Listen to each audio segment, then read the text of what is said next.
Boa noite a todos. Peço que todos os vereadores tomem seu assento, né?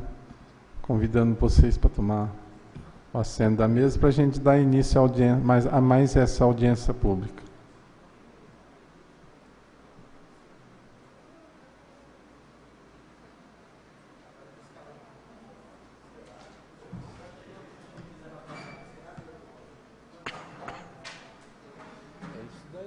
Você falou isso daqui, depois o prefeito vai ter que adequar com emenda, modificativo, alguma coisa, e vai, se ver que está muito pesado, vai alterando alguma coisa.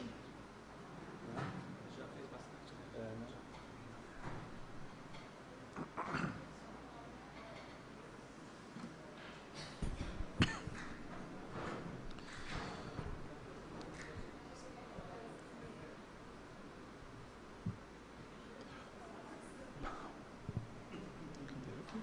Tem cadeira aqui.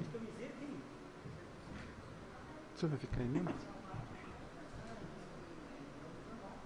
Se esquisito chegar assim, vem pra cá.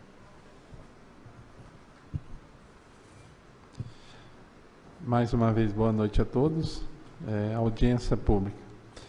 A mesa diretora da Câmara Municipal de Paranapuã convida as autoridades, associações de bairro, representantes de classe e munícipes em geral, para a audiência pública designada para realizar-se no dia 17 de fevereiro de 2020, segunda-feira, às 19h30, na sala de sessões Vereador Antônio Fernandes Soares, da Câmara Municipal de Paranapuã, situado na Avenida Lúcia, número 2888, Centro, com o objetivo de, em cumprimento ao disposto no parágrafo único do artigo 48 da LRF e artigo 43 da Lei Federal número 10.257, Estatuto da Cidade, discutir com a sociedade em geral sobre a seguinte propositura: projeto de lei complementar número 12/2019, que aprova o Código de Obras e Edificação do município de Paranapuã. Projeto de lei complementar número 13/2019, que aprova o Código de Postura do município de Paranapuã. Projeto de lei complementar número 14/2019, que aprova o Código Sanitário do município de Paranapuã. Projeto de lei complementar número 15/2019, que dispõe sobre parcelamento, uso e ocupação de solo no município de Paranapuã. Projeto de lei complementar número 16/2019, que aprova a política de desenvolvimento urbano, o sistema de planejamento urbano e o plano diretor de desenvolvimento urbano do município de Paranapuã. Câmara Municipal de Paranapuã, São Paulo, aos 10 de fevereiro de 2020.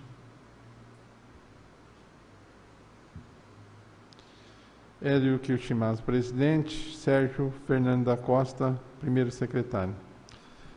Dando início a mais essa audiência pública, convido o de Jales, o autor das obras do projeto, né, da matéria, o doutor Newton Suetsugo.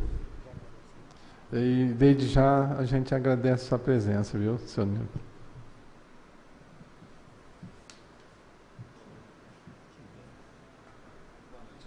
Alô, boa noite a todos. Agradeço o presidente, agradeço os vereadores pelo convite. É mais do que uma obrigação da minha parte estar aqui com vocês, discutindo esses projetos tão importantes para o desenvolvimento do município, né? Então, deixo-me fazer um breve relato da minha atribuição. Eu sou engenheiro civil, formado pela Unesp, mestrado pela Unesp. Fui professor universitário durante 12 anos, parei porque eu não aguentei mais, e hoje, atualmente, eu sou secretário de Planejamento, Desenvolvimento Econômico e Mobilidade Urbana de Jales. E também sou engenheiro credenciado da Caixa Econômica Federal. Então, eu conheço bastante o município de Paranapuã, Santa Albertina, Mesópolis, porque eu passo aqui com frequência, bastante frequência, aprovando esses financiamentos de casas, né? Antigamente eu acompanhava também os investimentos que o governo federal fazia dessas emendas orçamentárias de pavimentação, essas coisas tudo. Mas aí, como começou a dar muito problema para os engenheiros, nós abrimos mão disso aí, porque nós somos credenciados pela Caixa, não somos efetivos. Teve até um caso aqui em Santo Albertina, que o engenheiro foi preso, inclusive, né?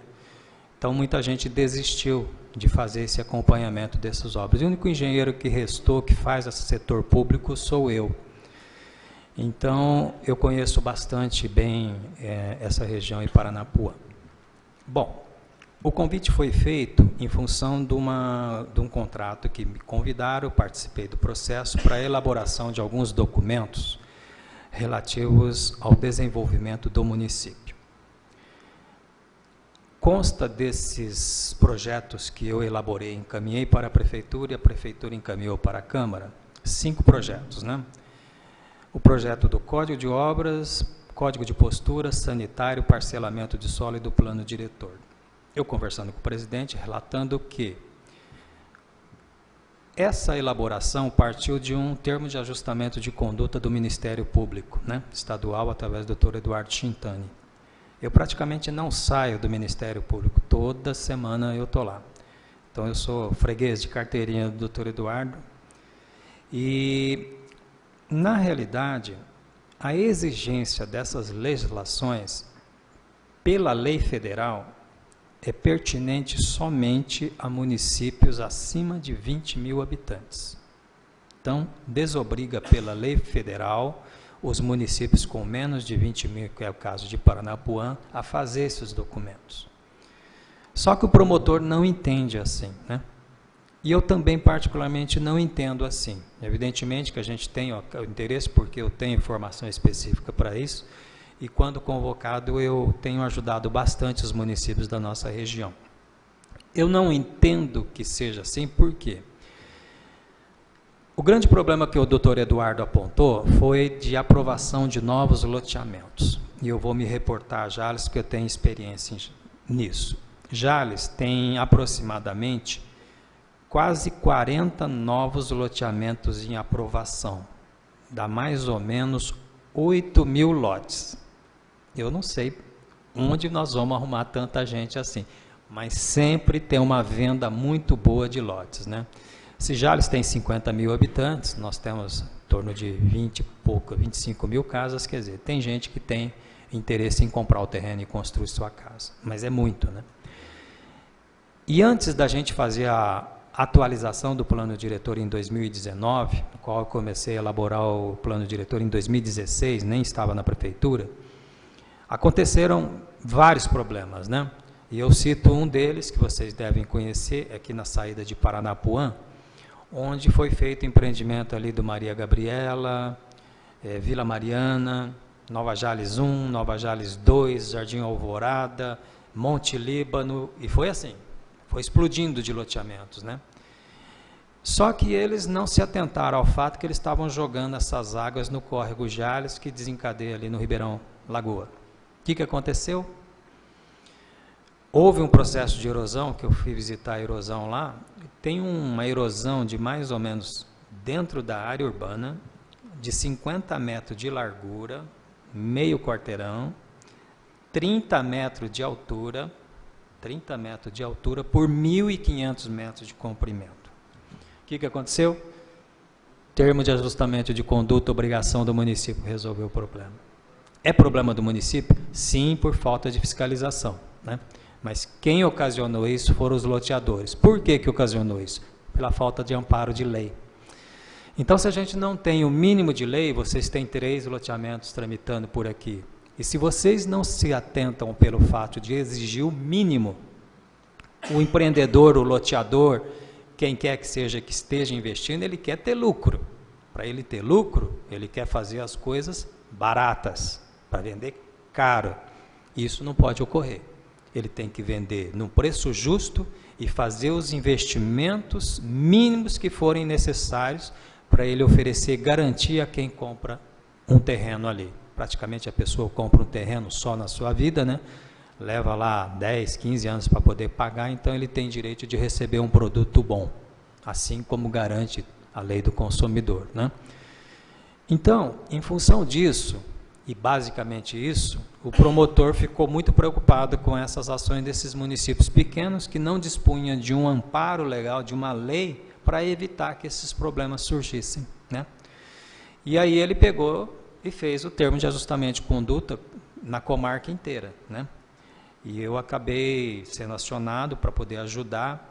Fiz muitas palestras em alguns municípios onde eu não fiz a parte do projeto, né? Dirceu Reis, Ponta Linda, esclarecendo a necessidade disso, né? Então a gente tem que avançar, independente do município ser pequeno. Paranapuã já tem uma característica um pouco diferente, porque é um município muito rico em arrecadação, acredito eu, em função das suas terras, etc., bastante produtivas, né? Então nós precisamos organizar, né? E essa organização passa essencialmente pelo Poder Legislativo. É aqui que nós vamos estar fazendo uma aprovação de lei e também sugestões dentro desse projeto, né? Basicamente, eu vou comentar esses 3 códigos e depois a gente entra especificamente na parte de parcelamento de solo e do plano diretor. Esses 3 projetos, Código de Obras, Código de Obras e Edificação do município, há uma necessidade da gente estar organizando isso. Por exemplo, uma pessoa vai construir uma casa no loteamento novo. Aí ele vai lá e compra um lote, divide em 2, vamos supor. O terreno tem 10 metros, divide em 5 metros. Aí ele quer fazer uma casa, como tem lá no Jardim do Bosque, em Jales, dividir em testada de 5 metros, ele vai fazer uma casa. A casa vai ficar boa? Não, não vai ficar boa. Ela não vai ter corredor, ela não vai ter ventilação e ela vai ficar uma casa muito ruim para quem constrói. Evidentemente que a pessoa que compra um terreno de 5 metros é porque ela não tem condição de comprar um terreno de 12 metros, né, de largura. Ela acaba comprando um terreno mais barato.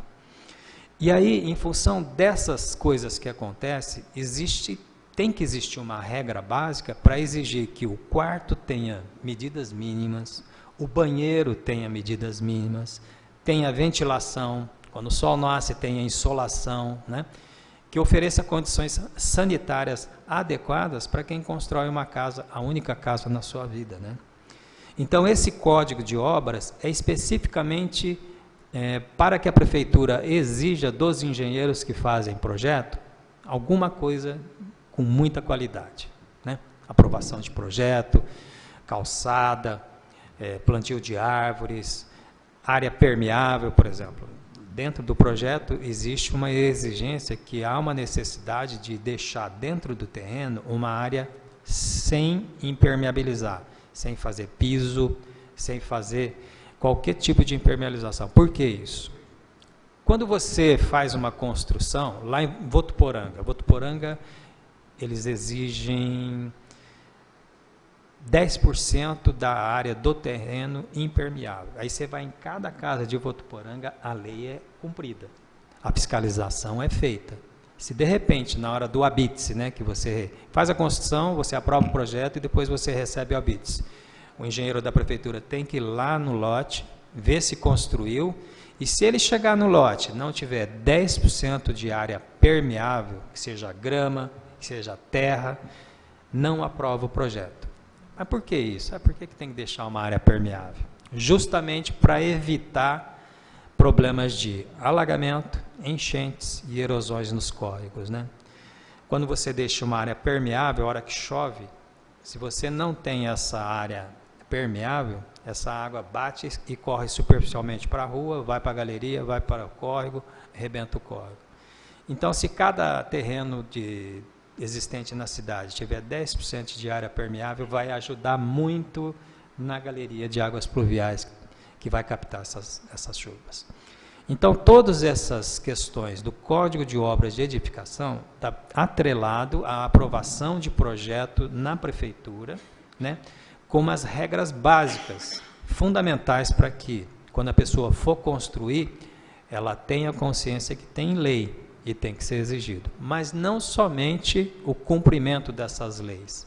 É preciso que a prefeitura faça a fiscalização também do cumprimento do Código de Obras e Edificação do município. Então, basicamente, esse Código de Obras é uma coisa bem específica de engenharia, tá? De aprovação de projetos comerciais, industriais, etc. e tal. E tudo está atrelado ao Código Sanitário do Estado, tá? Então, se muda alguma norma no Estado, esse código do município ele tem que se reportar as alterações que o Estado faz. Então, está tudo regrado lá, por exemplo. Tem que ter um mínimo de abertura de janela, tem que ter um mínimo de insolação dentro dos quartos, dentro da sala. Não pode ter janela abrindo para a divisa do terreno de outro. Isso é proibido por lei. Eu acho que deve ter muitos casos aqui em Paranapuã. Então, todas essas regras estão contidas nesse Código de Obras e de Edificação, que é um documento essencialmente técnico, né? É mais para a questão da prefeitura mesmo, da aprovação desses projetos. O Código Sanitário é a mesma coisa, é o mesmo documento onde vai estar reportando aí aqui como é que é? Secretaria de Saúde, não é secretaria, né? É secretaria. Quem vai estar legislando sobre isso aí, principalmente, é a Secretaria da Saúde através de seus vários órgãos, né? O Código Sanitário estabelece algumas regras básicas, por exemplo, não sei como é que é a situação aqui, proibição de criação de animais dentro do perímetro urbano da cidade, proibido, né? Não existe, por exemplo, tem gente que cria porco, tem gente que cria galinha, isso não pode, né?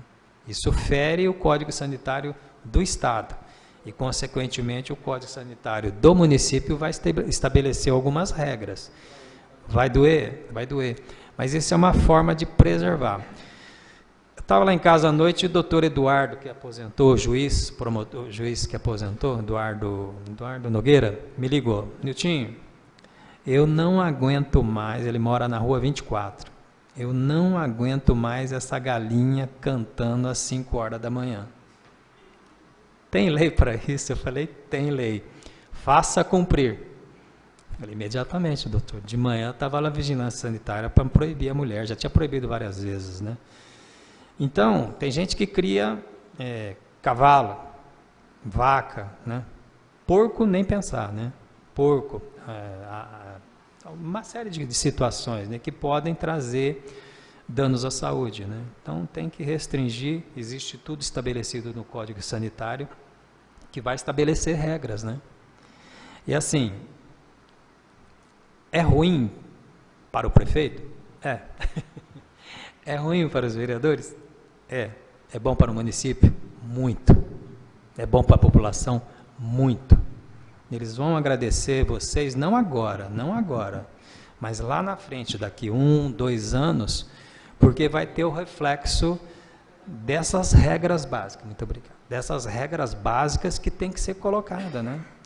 E às vezes eu já fui vereador também, 300 anos atrás, e eu sei do ônus que é isso, eu sei da cobrança diária que é isso, né?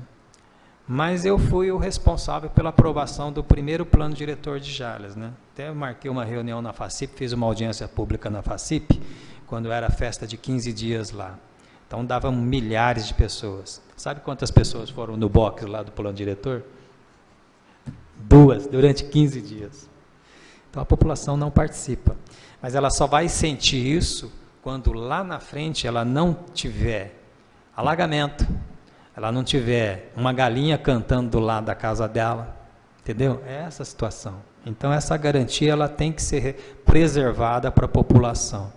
E aí cabe a vocês fazerem a aprovação adequada dessas legislações, que elas são passíveis de emendas, né? O prefeito está propondo, se de repente vocês virem alguma propositura aqui que não está de acordo com o interesse da população, tira, porque cabe a vocês fazerem as propostas, tanto de emenda, né, como também de retirada de alguns artigos, tá? No Código de Postura também, aí eu voltaria depois para poder falar com o procurador, o Código de Postura também é essa situação. Então, ambulante, por exemplo, né? Aqui, na hora que a gente entra na cidade, parece ter um emplacamento lá de proibição de ambulantes, né? Quem reclama muito disso? Os próprios comerciantes. Eu acho uma injustiça.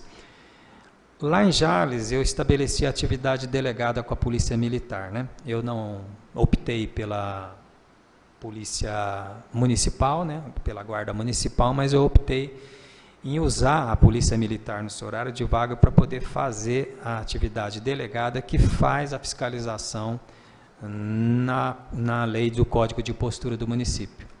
Então, por exemplo, se de repente o indivíduo lá, ele pega um caminhão de entulhos e joga na estrada, a polícia vai lá e pega, vai lá e multa, entendeu? Então, esse Código de Postura estabelece algumas regras básicas que a população tem que ter no convívio com terceiros, né? Então, tem que ter regra. Por exemplo, som. Tem horário para isso, né? Tem um alvará que pode ser expedido pela prefeitura, mas ela tem que limitar o abuso de som. Carro ambulante de som, tem que ter regra também. Está tudo previsto nesse Código de Postura aí. Então, esse Código de Postura, se vocês forem ler, tem vários quesitos onde aponta como a população tem que se comportar para evitar aqueles conflitos urbanos que a gente frequentemente ouve, né? Reclamação de um bar em determinada situação de abertura que extrapola o horário, faz algazarra, som alto em um local residencial. E aí é que você volta para a lei que a gente vai estar aprovando também, que é a questão de zoneamento. Então, tem a parte de zoneamento, onde vai ser permitido que você tenha comércio, vai ser a parte onde você vai ter padaria, vai ter a parte onde você vai ter exclusivamente casas, moradias. Então, tem todas essas questões. Então, também o Código de Postura, ele se reporta a essa situação de comportamento. Eu não sei se vocês já tiveram a oportunidade de ler no Código de Postura. Então, são várias situações do dia a dia, do convívio entre o vizinho, entre o comerciante, entre todos, né? Então, dentro dessas situações, existem várias condições que a gente tem que exigir da população para evitar problemas, tanto para a cidade como para a comunidade, tá? E entrando dentro desse Código de Obras, do Código de Postura e Código Sanitário, se vocês leram, se vocês tiveram algum questionamento, eu estou à disposição, tá? E aí nós entraríamos especificamente na aprovação desse plano diretor. O plano diretor nada mais é do que um documento que vai organizar o desenvolvimento do município. Então, para onde o município tem que crescer, para onde tem que ser preservadas áreas de nascentes, áreas de córregos, para onde tem que ser preservada algumas situações de, por exemplo, prainha, não sei se vocês têm, não tem, né? Vocês não têm nenhuma área de lazer. Então, todas essas regras têm um ordenamento. E o plano diretor objetiva isso. E ele objetiva principalmente aquilo que o promotor está exigindo, que são as aprovações dos loteamentos novos no município. Então, não adianta nada o indivíduo aqui querendo investir, vê um empreendedor aí, rico, né, porque normalmente eles são bastante ricos, eles vêm, compram a área e querem fazer loteamentos. E não é assim, né? Cabe à prefeitura, cabe à Câmara do município começar a ter um nível de exigência maior em relação à aprovação desses loteamentos. Por exemplo, estava explicando, quando se faz um loteamento, antigamente não se exigia a questão de drenagem, não se exigia a questão de qualidade no pavimento, não existia nada disso. Então as pessoas vinham, parcelavam, dividiam o solo, vendiam e vai por aí. E às vezes nem fazia a infraestrutura mínima. Vendia o lote, aí depois tinha que rasgar o asfalto para passar a rede de água, rede de esgoto, uma bagunça total, né? Então hoje não pode ser mais permitido isso com a aprovação dessa lei. E aí existem algumas exigências. Em relação à parte de drenagem, por exemplo, nós estaremos exigindo a execução de galerias, e antes dessas galerias jogarem essas águas por córregos, vai ser obrigatório os loteadores fazerem aqueles famosos piscinões, que são retenção de água antes de jogar no córrego. Por que isso? É o que acontece em São José do Rio Preto, já amenizou bastante, não sei se vocês lembram, frequentemente, TV tem alagamento da Badibacite, alagamento da Andaló. Diminuiu, Diminuiu, principalmente ali na Badibacite, porque no prolongamento da avenida que vai para o shopping novo lá, não sei se vocês perceberam, naquele canal foram feitas várias bacias de retenção de água. Então, quando chove, são várias mesmo, são dezenas. Então, quando chove, durante um determinado período, a água cai naquela área e acumula. Então, a chuva, 30, 40 minutos, ela vai e enche. Ela nunca transborda, porque é feito todo um cálculo disso. Então, choveu, enche uma, enche duas, enche três, enche 10. Passou a chuva, ela vai soltando a água com um tubo menor. Então, ela vai soltando mais lentamente, que é o que aconteceu da minimização do impacto lá na Badibacite. Parece que minimizou. Evidentemente que se choveu um absurdo aí, eu não sei como é que está a situação. Mas na Andaló também fizeram essas medidas. E essa medida é feita para quê? Então você faz o loteamento, faz as galerias, faz as bocas de lobo, capta essa água e joga no córrego, vai dar erosão no córrego. Vai dar erosão na estrada, vai dar erosão onde eles vão estar jogando essa água. Então, antes deles jogarem essa água no córrego, vai ser necessário, pela lei, a execução dessas bacias de retenção ou detenção. Então, é uma norma que a gente adotou porque é um critério de engenharia que resolve o problema de drenagem do município. Nós estamos exigindo também, que é um fato assim comum, que as pessoas que vêm fazer o investimento, elas querem fazer mais barato e vender caro. E onde eles economizam? Na infraestrutura. Então, pavimento asfáltico, né? Antigamente, eles faziam asfalto com bastante pedra embaixo, né? Vários tipos, tamanhos de pedra, e depois vinha a camada de rolamento, etc. Hoje já não existe isso mais, né? Essa base já não existe mais, mudou muito a tecnologia. Então, eles fazem uma base, misturam solo, terra, cimento e um pouco de pedra. Então, eles fazem essa base e depois vem uma capa de CBOQ. E essa capa, tem município que fez de 1 centímetro. Eu tive uma ocorrência lá que eu fui chamado pela Polícia Federal para fazer um depoimento no município de Pedranópolis. O prefeito fez o recapeamento asfáltico. Eu fui lá, a gente não tem a obrigação de medir, né? Uma vez que a gente vai lá depois de 6 meses. A gente só vê visualmente. Visualmente, perfeito, recapeou lá não sei quantas ruas. Passado 3 meses, sumiu tudo. A empresa fez 1 centímetro. Era 3, né? A Caixa exige 3, ela fez 1 centímetro. Processo no prefeito, processo na empresa, etc. e tal.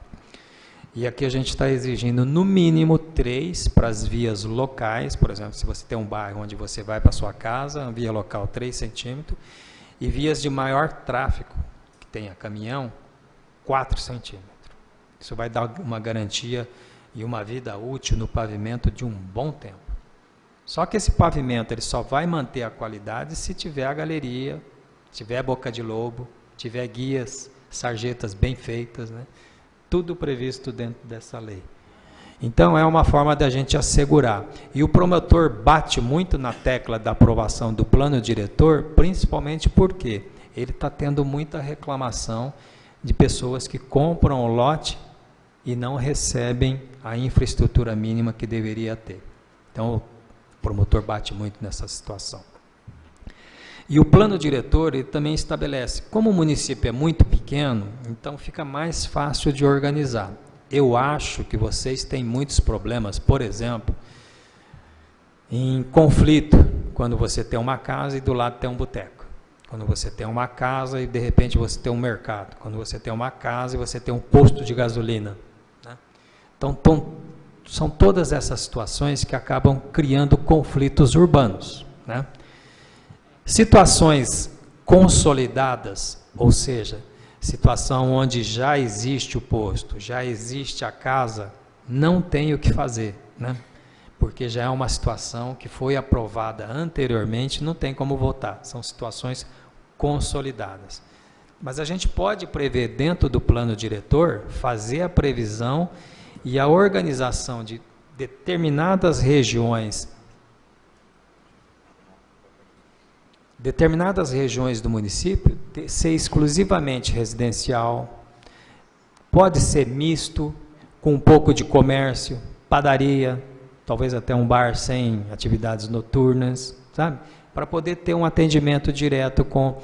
Então, esses novos loteamentos lá em Jales que têm surgido, eles têm feito uma região residencial e nas avenidas eles têm deixado para comércio e institucional também.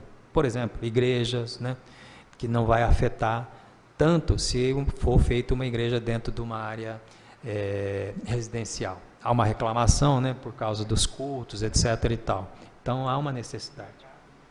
Mercado, exatamente. Por quê? Quando você tem um mercado, vai ter caminhão, carga, descarga, uma série de situações. Farmácia já é um bem necessário, né? Seria interessante que tivesse uma pequena farmácia, uma pequena padaria, né?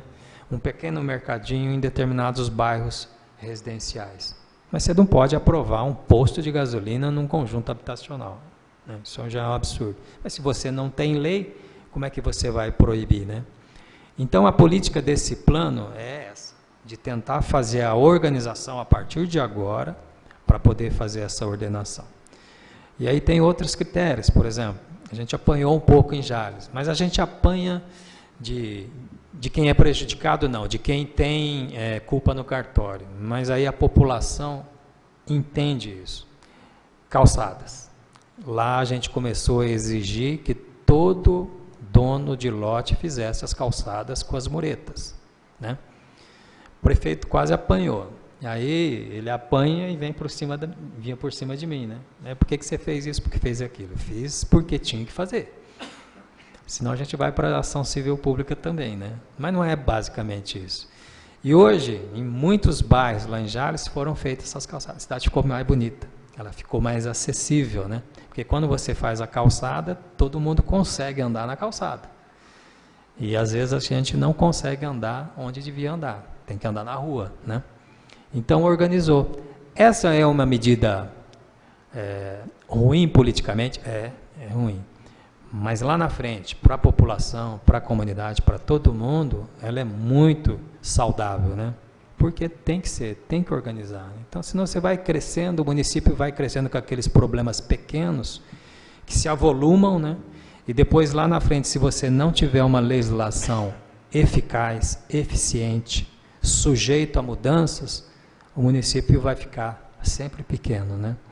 E como eu acredito que o desenvolvimento vai acontecer nessa região em função de várias transformações que a gente está tendo, Ferronorte passando, vai mudar bastante. Então, se o município não se organizar, ele vai ficar para trás. Tem a questão de invasão, por exemplo, que reclamaram lá em São Albertina, da produção de cana. A cana está no perímetro urbano do município e está trazendo um transtorno muito grande com escorpião e veneno.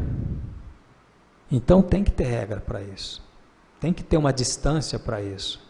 Independente de você ter uma propriedade na divisa, então é proibido dentro de 500 metros, 1 quilômetro, você fazer um contrato com uma usina de álcool. Entendeu? Você preserva o perímetro de expansão, urbana do município.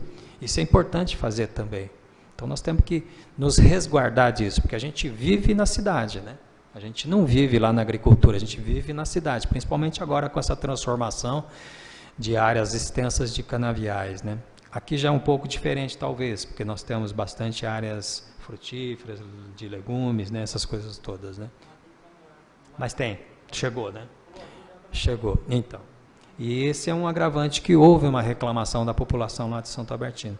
Então lá eu sugeri que fizesse um raio mínimo de permissão de plantio disso aí. Aqui mesmo, nessa estrada municipal, aqui teve um problema.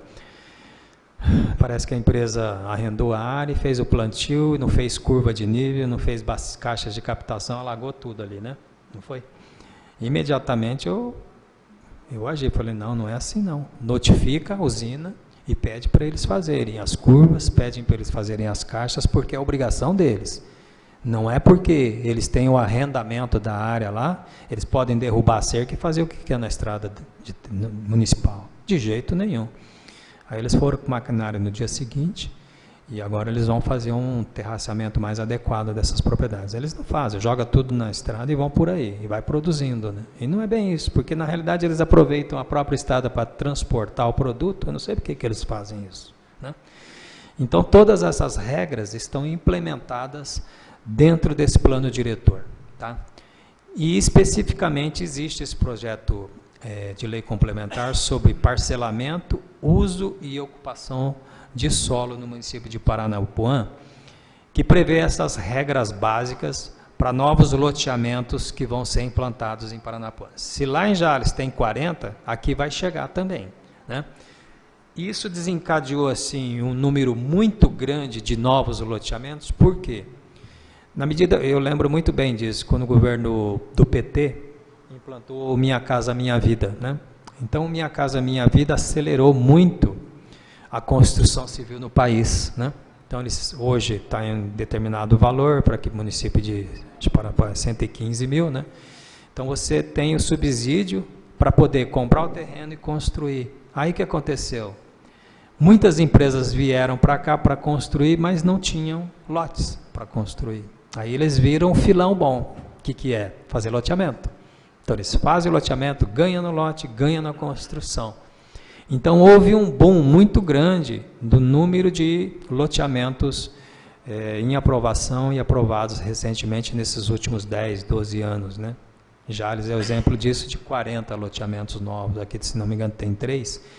Então, não é assim, não. Eu acho que tem que chegar na cidade, tem que fazer o investimento, o investidor é bem-vindo no município, mas aqui tem lei, aqui tem regra. Se vocês não fizerem a exigência disso do prefeito, de quem fiscaliza, o promotor vai cobrar de vocês também, né? Porque vocês fizeram a aprovação e nós, vocês como legisladores, têm a competência também de fiscalização, né? Então, eu acho fundamental. Basicamente, é essa a explanação que eu deveria fazer para vocês. Eu me coloco à disposição do jurídico, me coloco à disposição do presidente, me coloco à disposição de vocês. Pode passar meu telefone, celular. Qualquer dúvida que vocês discorrerem sobre esses projetos. Ah, Niltinho, eu estou com dúvida nisso. Como é que funciona isso? Pode ligar para mim. Eu já não tenho muito tempo lá em Jales, mesmo que é muito problema, mas eu atendo todos, sem problema nenhum, porque é importante que eu faça isso, né? Como eu tenho participação direta na elaboração desses documentos, e esses documentos eu garanto para vocês, vai proporcionar uma garantia de qualidade de vida muito boa para todo mundo da população de Paranapuã. Vai garantir também um desenvolvimento organizado e sustentável do município, que o promotor defende muito. Então, é importante disso. Então, eu coloco o meu telefone à disposição, pode pegar com o menino aqui. Qualquer dúvida que vocês tiverem, eu estou à disposição. Lá em Santo Albertina, eles reuniram essas 3 leis complementares, fizeram um pente fino, viram as dúvidas, me chamaram, eu voltei, e a gente discorreu sobre elas, de alterar alguma coisa. E depois fizeram sobre o parcelamento de solo e o plano diretor numa segunda etapa. Então, é uma sugestão, se vocês quiserem fazer isso, eu posso estar voltando aí oportunamente para a gente poder fazer um pente fino antes de entrar em discussão e votação. Ok? Muito obrigado, eu estou à disposição de vocês para dirimir qualquer dúvida.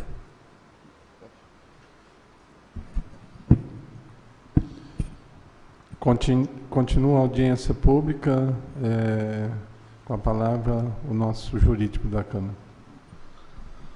Bom, boa noite, presidente, vereadores, público que nos assiste. Muito bem escolhido o nosso expert aqui para explanar, conhecedor da matéria, um ótimo secretário de planejamento. Jales ganhou muito. Nilton, eu só tenho um questionamento aqui com relação ao Código de Posturas. Recentemente, no ano passado, foi aprovada aquela denominada Lei da Liberdade Econômica, que facilita licenciamento, alvarás, que essa legislação diz assim, em resumo, para comércio de baixo impacto, né? E eu percebi que aqui no Código de Postura não tem essas ressalvas. Eu não sei se seria o caso de adequar. Importante. Questão de ambulantes, né? Que são pequenos comércios, o cara que é ambulante, que vem vender o alho, uma melancia na cidade, que seria baixo impacto, né? Eu não sei se o governo federal editou alguma medida dizendo o que seria baixo impacto, porque a lei 13.874 de 2019, ela é vaga, né? Fica para regulamentação. Basicamente essa observação que eu fiz. Não sei se seria o caso de adequar a nossa legislação. É importante adequar, porque essa lei vem para facilitar que a pessoa trabalhe, né? Então a gente não pode ficar exigindo muito daquelas pessoas que às vezes não dispõem de um recurso financeiro para abrir a empresa, né? Então hoje tem o Via Rápido, tem vários sistemas que facilitam muito.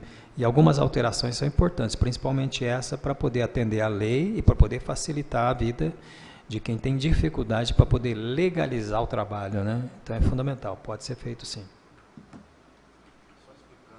Alô, só explicando para os vereadores, para o público, essa legislação federal, na verdade, ela quer incentivar o empreendedor, o pequeno empreendedor, para que gere renda, emprego, né, Nilton? Esse que é o foco da lei, né?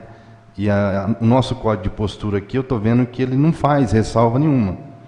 Ele exige de modo genérico, né, que todo mundo tenha seu alvará e tal, inclusive de ambulantes, eu vi aqui, né? É uma das questões que foi dita na época de aprovação disso, que o pequeno ambulante que chegasse na cidade, ele não teria necessidade de ir à prefeitura retirar um alvará, né? Livre comércio, livre atividade comercial.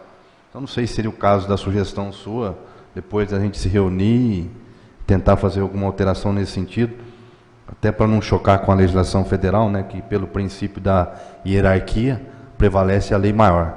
É isso aí. Exatamente. Mais alguma observação? Dentro dessa política do Código de Postura, por exemplo, às vezes, lá em Jales o que mais tem é ambulantes solicitando permissão para trabalhar. E a gente vendo as dificuldades que ele tem, nós temos permitido. E aí existe um procedimento do Via Rápido que ele abre a empresa rapidinho, sem problema nenhum, e a gente tem permitido. Por quê? Isso faz com que haja geração de renda, haja a geração de emprego também, né? Então, aumentou muito em Jales. A gente tem detectado com essa permissão da legislação, essa facilidade que tem, elevou o número de pessoas trabalhando. Isso é fundamental porque gera renda, gera negócios e gera o financeiro do município, né? Isso é fundamental. O município de Jales teve uma arrecadação no mês de ICMS, mês de dezembro, superior proporcionalmente a de Votuporanga, Fernandópolis e Santa Fé do Sul. Então, é tudo resultado de uma organização realmente. É fundamental que faça isso.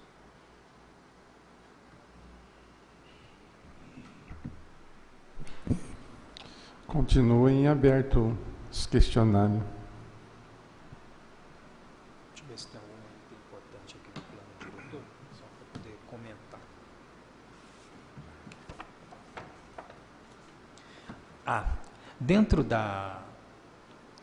Dentro da lei federal, que é o Estatuto da Cidade, eles estabeleceram algumas regras obrigatórias que o plano diretor dos municípios tem que ter. Só que eu discordo um pouco da lei que tem lá. Uma delas fala sobre IPTU progressivo. Na proposta que eu fiz, eu deixei para ser regulamentado posteriormente por vocês. Por quê? O IPTU progressivo funciona mais ou menos assim. Ele objetiva a reduzir o número de especuladores, né? O cara tem lá 10, 12 lotes, não constrói, fica esperando o preço subir para poder vender, né? E a lei do IPTU progressivo é assim: se você não constrói, você vai pagando mais, né? Se você não tem nenhuma edificação, proporcionalmente vai aumentando isso e vai chegar num ponto em que fica inviável o indivíduo ter esse lote lá. E aí o município entra e assume isso aí como patrimônio do município, né? Em função do valor que é atribuído para o terreno. Só que eu acho que é um pouco injusto, por quê? Porque você acaba pegando pessoas que não constroem e levam, às vezes, 15, 20 anos para construir a sua casa dentro do terreno. Então, tem que ter um parâmetro para isso, né? E isso pode ser feito através de uma regulamentação. É obrigatória a colocação dessa legislação federal na lei do plano diretor? Sim, é. Mas só que essa regulamentação pode ser feita pelo município. Então eu deixei uma ressalva para que isso seja discutido posteriormente através de uma regulamentação. Vamos supor ideia, aplicação disso, eu não sei se isso é legal também, de você, exatamente, né? Você não pode, por exemplo, não sei se pode, mas quem tem acima de 5, acima de 3, aplicar isso, não sei se pode, se tem a legalidade nisso, teria que ser analisada por quem conhece a matéria, né? Em detrimento de uma pessoa que tem um terreno, né? Porque especuladores sempre existem, às vezes o próprio loteador, ele vende lá 70% dos lotes e guarda 30% dos melhores, né? Ele guarda para poder o preço subir. A Minerva tem lote lá que vai para o Jales Clube, até hoje não vendeu nenhum daquela frente para João Amadeu. Nenhum. Vendeu alguns lá, né? Mas é tudo comercial. O preço está lá em cima já, né? Então é uma forma da gente estar fazendo alguma exigência, mas também sempre não prejudicando a pessoa que não tem muito recurso, né? Mas aí tem que ver a legalidade disso aí, doutor. Outra questão muito importante, que eu não sei se o município já se dirigiu para isso, porque dentro do plano diretor há a previsão da elaboração do plano de saneamento do município. Chegou aqui já o plano, foi aprovado o plano de saneamento? Dentro desses não. O plano de saneamento é uma exigência que está dentro do... Não é. O plano de saneamento, ele está dentro da exigência do plano diretor. O plano de saneamento envolve rede de água pluvial, rede de esgoto, rede de água e lixo. Tá? Então, há uma necessidade. Esse plano de saneamento, agora com o Geninho coordenando lá no governo federal, o município só vai receber recursos se tiver o plano de saneamento aprovado. Se ele não tiver o plano de saneamento aprovado, não vai receber. E o prazo expirou em 2018, foi prorrogado para dezembro de 2019. Então teria que ver como é que está essa situação junto ao município, junto à prefeitura, para poder exigir isso também, tá bom? Então basicamente é isso. Estou à disposição.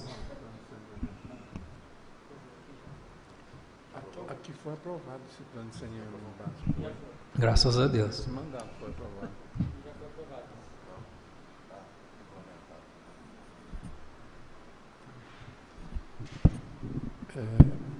Continua ainda em discussão os projetos. Se alguém tiver alguma pergunta, o Nilton está disponível.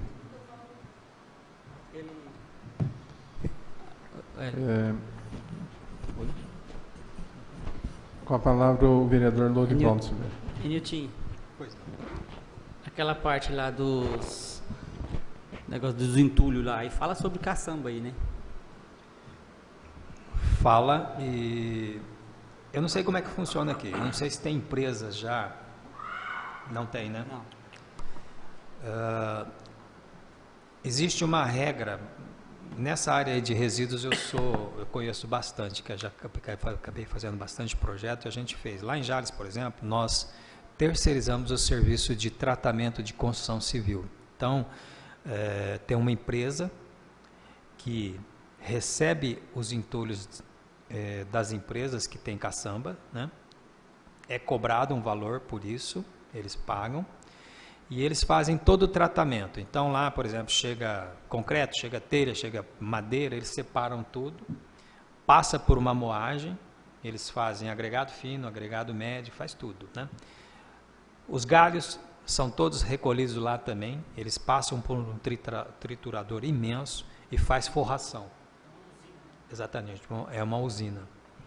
E dentro da proposta do Ministério Público, ele está exigindo que os municípios comecem a fazer esse tratamento. Evidentemente que o município de Paranapuã, a geração de resíduos da construção civil é pequena. Ainda dá para ter um controle sobre isso. Mas é muito importante que esses resíduos não sejam dispostos inadequadamente na rua. Choveu, leva areia, leva tudo para a rede de galeria, entope tudo, então não é adequado. O ideal era ter uma empresa para isso. Quando o município não tem empresas que exploram esse serviço, o município tem que assumir, tem que comprar caçambas e tem que fazer o recolhimento disso, sim. Alguns municípios já fazem isso. É inviável financeiramente para o município, porque o volume é muito grande, né? E isso não é atribuição da prefeitura, é atribuição de quem constrói na lei. Quem constrói, quem reforma, ele é responsável pela geração de resíduo, desde o saco de cimento até a madeira que tem de forro, de cobertura, ele é responsável por isso. Ele tem que dar a destinação final por isso. Por isso que os caçambeiros cobram o valor que estão cobrando em Jales, porque é responsabilidade deles. E eles pagam quem faz o tratamento, porque também é responsabilidade. Quem gera é responsável e quem recolhe, que é os caçambeiros, é responsável também. Não é responsabilidade da prefeitura. A prefeitura não tem nada a ver com isso e não tem capacidade financeira para ficar bancando tudo, né? Coleta seletiva, resíduos de construção, galhos, ela não tem condição de fazer isso, né? Mas tem que ter regra. E enquanto não tiver, a prefeitura tem que fazer isso sim. Então, onde tem aterro sanitário em valas controladas, é uma coisa só. Lá só vai resíduos orgânicos, tá? Tem que ser separado e tem que ter uma área específica para deixar esses resíduos da construção civil, que são classificados como resíduos inertes. Se bem selecionado, dá para reaproveitar isso em estradas, erosões, etc. e tal. Dá para aproveitar, né? Galhos, não pode tocar fogo. Eu acredito que aqui deve tocar fogo. Lá em Santa Albertina toca fogo.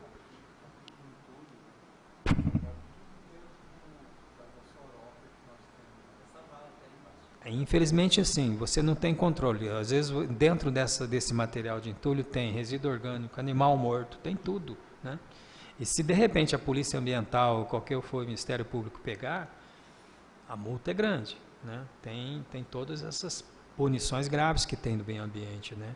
Então, esse plano de saneamento, e o regramento dele estabelece algumas coisas que têm que ser exigidas também. E tem que avançar nisso aí, porque senão não tem retorno não. Então é obrigatório isso.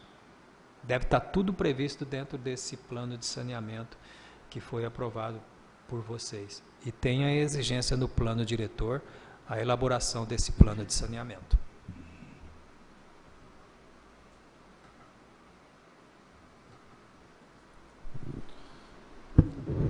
Continua ainda em discussão os projetos.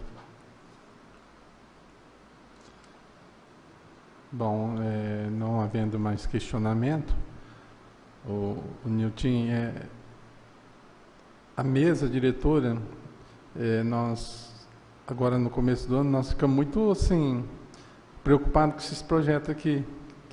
Esse projeto ele deu entrada aqui na Câmara no ano passado, novembro de 2019.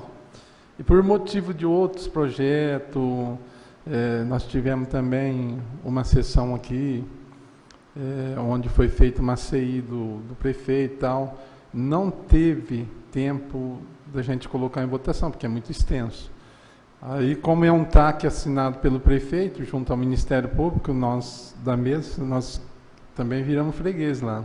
Nós fomos lá, conversamos com o doutor Eduardo e colocamos a situação, né? Ele concordou que a gente colocasse um projeto complementar desse em cada sessão, ser discutido, mas como nós devemos fazer audiência pública, nós tomamos outro direcionamento.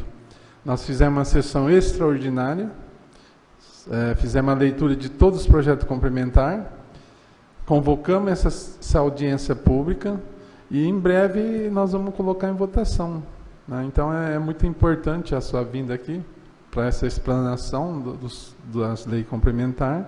Agradeço a sua presença, agradeço a presença de todos os vereadores aqui, né, da população, porque esse é o caminho, segundo o promotor, é um caminho difícil, mas nós estamos deixando algo para a nossa futura geração, né? Nós estamos prevendo que essa futura geração tenha uma vida melhor, segundo o promotor. Então, ele até citou aí de início, onde ele trabalha, nas comarcas, ele está exigindo, porque a lei fala 20 mil habitantes, mas ele está exigindo em todos os municípios, né? Ele vê essa preocupação do meio ambiente e ele diz que ele convocou todos os prefeitos, todos assinaram um TAC, né? E agora nós estamos com essa preocupação. Se aprovar, muita gente vai questionar agora, mas no futuro, como você disse, é um melhoramento, o crescimento da cidade, e acredito que em primeira mão o pessoal vai sofrer um choque, mas logo eu acredito que esses projetos complementares, eu acho que já veio na hora certa. O município de Paranapuã também é um município pequeno, mas já tem os loteamentos, né? E precisamos trabalhar essa lei aí e o prefeito fazer funcionar. E com o tempo, eu acho que os próximos prefeitos, os próximos vereadores vai ter que ir complementando isso daí, né? O que faltar vai complementando com a lei complementar, e o que ter que mudar vai ter que mudar, né? Para adequar conforme a cidade. Então, agradeço desde já a presença de todos, a mais essa audiência pública, principalmente o Nilton Setsugo de Jales, que deixou à disposição, se alguém tiver alguma dúvida, né, ele deixou até o telefone aí, para entrar em contato. Então, a nossa posição é essa. Nós lemos todos os projetos e agora nós colocamos em audiência pública, porque se a gente trabalhasse um projeto cada um, ia demorar muito isso. Tá? Então, meu muito obrigado a todos que compareceram. Obrigado ao jurídico, né, sempre junto com a gente aqui. Eu também tenho preocupação com a Câmara e o meu agradecimento é para o jurídico também. E todos os vereadores tomaram o seu tempo, né, e estiveram aqui discutindo. Obrigado a todos e tenham uma boa noite.